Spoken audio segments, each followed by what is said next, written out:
In the modern era of the Oregon Amateur, the majority of contenders tend to come from the ranks of current or recent collegians, and it's not uncommon to see recent champions relinquish their amateur status in order to live out their dreams in pursuit of a professional career in golf.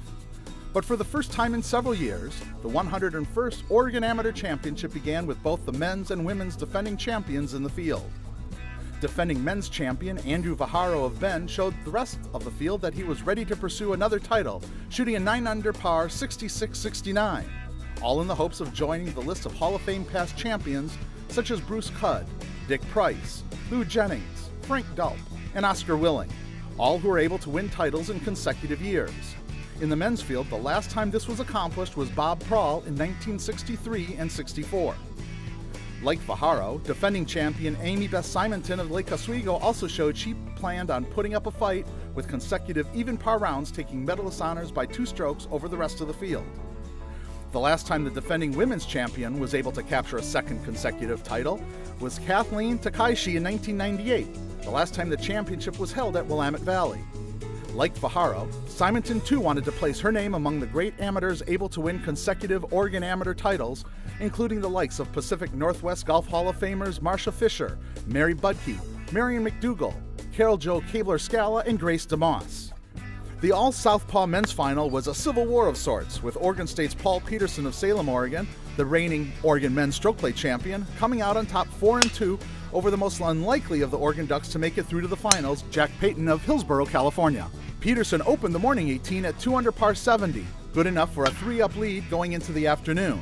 He finished the day at even par for the holes played, but had to survive a rally from Payton. On holes 9 to 11, Payton went birdie par, and was only 1 down with 7 holes left to play. Peterson nearly holed his tee shot on the par 3 13th hole, and walked away with a conceded birdie to return 2 up. Then a miscue bogey by Payton on the lengthy 227-yard par 3 15th hole left Peterson dormy 3. On the signature par 4 16th hole, Payton pushed his tee shot into the trees on the left, leaving no option to go for the green, while Peterson placed his tee shot perfectly and he landed his approach within 10 feet of the hole. This past season, Peterson tied for the 9th best single-season scoring average in Oregon State history.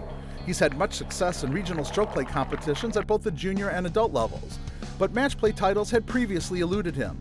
He was the runner-up at the 2005 Oregon Junior Amateur, also played at Willamette Valley, as well as the 2006 Oregon Junior Amateur Championship. Not wanting to walk away the victor by just having that final hole, he punctuated his title with a closing birdie, adding Oregon Amateur Champion to his 2009 Oregon Men's Stroke Play title. You know, I told myself you still have the lead and he has to come get you, so it felt good to be able to hit some good shots coming in and be able to get the win. Pretty good from start to finish. The first round didn't look very good on the scorecard, but it felt pretty good. And then the second day, shooting 67 felt really good, and that was definitely a momentum builder going into the rest of the week. As accomplished a feat as this was, it did not rival the historic significance of the women's championship, as the 15-year-old Vaughn became the youngest champion in the event's storied history with an 8-6 win over University of Oregon senior-to-be Erica Omlet of Springfield.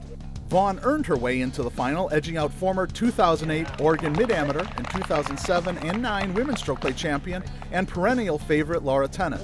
Omlet defeated Schoening and 2002 amateur champion Kaylin Downs, who also won the women's stroke play titles in 2002 and 2006. Like Peterson, Vaughn also began the 36-hole final, opening with a 2-under par 70, her personal best competitive round to date, giving her a 4-up advantage going into the afternoon. Her only hiccup of the day was on the difficult par 5 6th hole, where an errant tee shot ended up with a lost ball penalty and her only double bogey of the day. Omlet, however, was not able to capitalize on that single mistake, losing that hole as well. Vaughn was the stronger player from tee to green.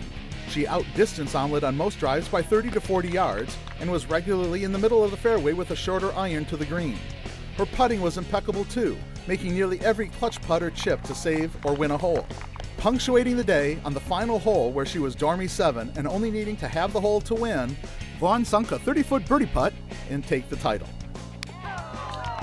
It was a nice way to end it, actually. I was glad I made that putt. My sister just told me where to hit it, and I did what she said, and it worked out. Once I knew I was up pretty good, I kind of relaxed a little bit. Being up 5 after 15, and then I lost 1 hole, but just being up that much, I thought I could relax a little bit. I mean, not too much because I didn't want to give it away, but... The Oregon Amateur Championship, considered the major of amateur golf in the region, is administered by the Oregon Golf Association and is one of the oldest and most prestigious amateur sporting competitions in the state.